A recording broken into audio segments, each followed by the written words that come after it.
যে পবিত্র হজ যাত্রার জন্য যেসব ভাই বোনেরা যাবেন তার জন্য কেন্দ্রীয় হজ কমিটি নোটিফিকেশন দিয়ে দিয়েছে। আগামী 31 জুলাই পর্যন্ত দরখাস্ত করতে পারবে। আগামী 31 জুলাই পর্যন্ত করতে পারা যাবে। হয়তো ডেটটা আরেকটু এক্সটেনশন হতে পারে। তবে যে সমস্ত আমার দাদা ভাইয়েরা উপস্থিত আছেন, আপনাদের সকলের কাছে আমার বিনম্র আবেদন যে আপনাদের একটু আমরা সহযোগিতা দোয়া চাইছি। কেন আমাদের পশ্চিমবঙ্গ রাজ্য হজ কমিটি যে কেন্দ্রীয় হজ কমিটির আন্ডারে আছে এবং কেন্দ্রীয় হজ কমিটি আমাদের রাজ্য হজ কমিটিকে প্রতি বছর কোটা দিয়ে থাকে। যে কোটাটা আমরা বিগত 2-3 বছর থেকে দেখতে পাচ্ছি যে কম হচ্ছে। ভয় একটা বিষয় জায়গায় থাকছে, অন্যান্য রাজ্যে লটারির মাধ্যমে তিনারা হজে যাচ্ছে, অর্থাৎ যা কোটা আছে তার থেকে অ্যাপ্লিকেশন কিন্তু অনেক বেশি জমা পড়ছে, যার ফলে সেখানে লটারি হচ্ছে।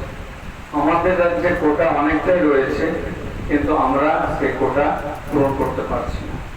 ভয়ের বিষয় এটাই যে আজকে আমরা সকলে জানি কেন্দ্রে যে সরকার রয়েছে আর কি, কখন হয়তো আমাদের রাজ্যের যে কোটাটা যদি কমে যায় আর পরবর্তীতে আমরা যাওয়ার আবার ইচ্ছা করব, তাহলে সেই ইচ্ছাটা কোটা কমে গেলে তখন আর যাওয়ার সুযোগটা আমরা থেকেও পারবো না।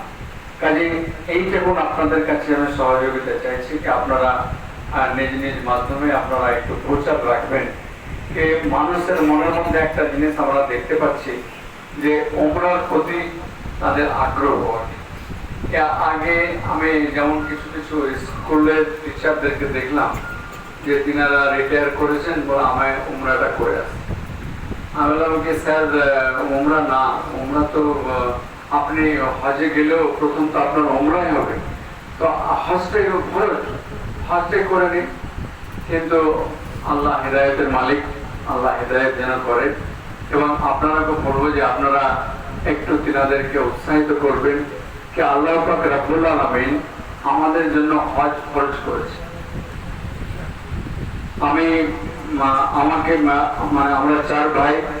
আমরা চার ভাই 4 বউ, আমরা 2012 এবং 2014 সালে আল্লাহ আমাদেরকে হজ করিয়েছেন। পরে আমরা উমরাতেও গেছি। আলহামদুলিল্লাহ, যদি আল্লাহ হায়াতে রাখেন তো নিশ্চিতভাবে এবারও উমরায় যাওয়ার নিয়ত করছি। তো যে বিষয়টা বলছিলাম যে আপনাদের একটু সহযোগিতা চাইছি যে আপনারা একটু মুখে মুখে পাড়াই হোক, নিজের আত্মীয় হোক, বন্ধু বান্ধব হোক, আর এদের তো আলোচনা রাখবেন, বা আমাদের যে জুম্মা মসজিদে ইমাম সাহেবকে একটু বলাবেন যে উমরা ফরজ না, হজ হচ্ছে আমাদের যে সমস্ত অর্থশালী আছেন তিনাদের জন্য হজটা ফরজ। তো অর্থশালীদের মধ্যে দেখা যাচ্ছে কি উমরাকে আগে একটু বেছে নিচ্ছে।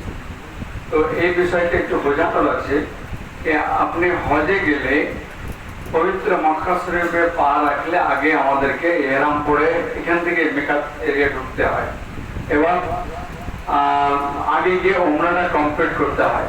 তো সেই রকমই হজে গেলে তো আগে তো উমরাই হবে। এভাবে একটু আপনাদের কাছে আপনারা একটু বলবেন, বোঝাবেন, যেন আমাদের রাজ্য হজ কমিটি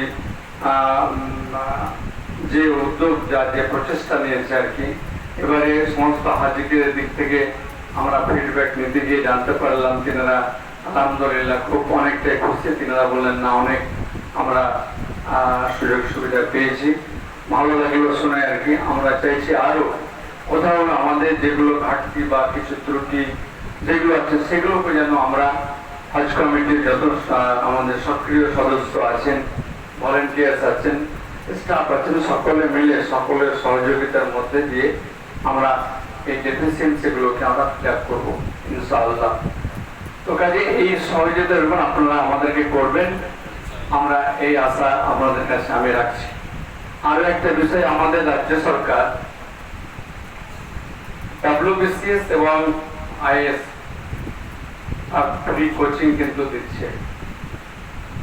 মাইনরিটির মাধ্যমে হজ কমিটির মাধ্যম দিয়ে একটা কাজটা হচ্ছে আর কি, যে প্রতি বছর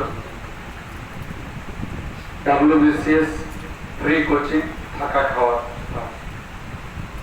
ISC এর এটা গত 2 বছর ধরে চালু হয়েছে, তার আগে কিন্তু ISC ছিল না, বেসরকারি ভাবে ছিল কিন্তু সরকারি ভাবে এটা ছিল না। কাজে আপনাদেরকে আমি জানাচ্ছি এই জন্য যে আপনারা সেই সুযোগগুলো নিজ নিজ সন্তানদের, প্রতিবেশীদের, বন্ধুদের, আত্মীয়দেরকে এই সুযোগ কথা আপনারা বলবেন, তারা যেন সেই সুযোগটা নেওয়ার জন্য চেষ্টা করে। আর আমিও দোয়া করবো আল্লাহ যেন আমাদেরকে সেই জায়গায় নিয়ে যায়, যেন আমাদের যেন ছেলেরা যেন তারা উচ্চশিক্ষিত হয়ে প্রশাসকের জায়গায় বসুক, আমরা এটাই চাই করে। আসসালামু আলাইকুম।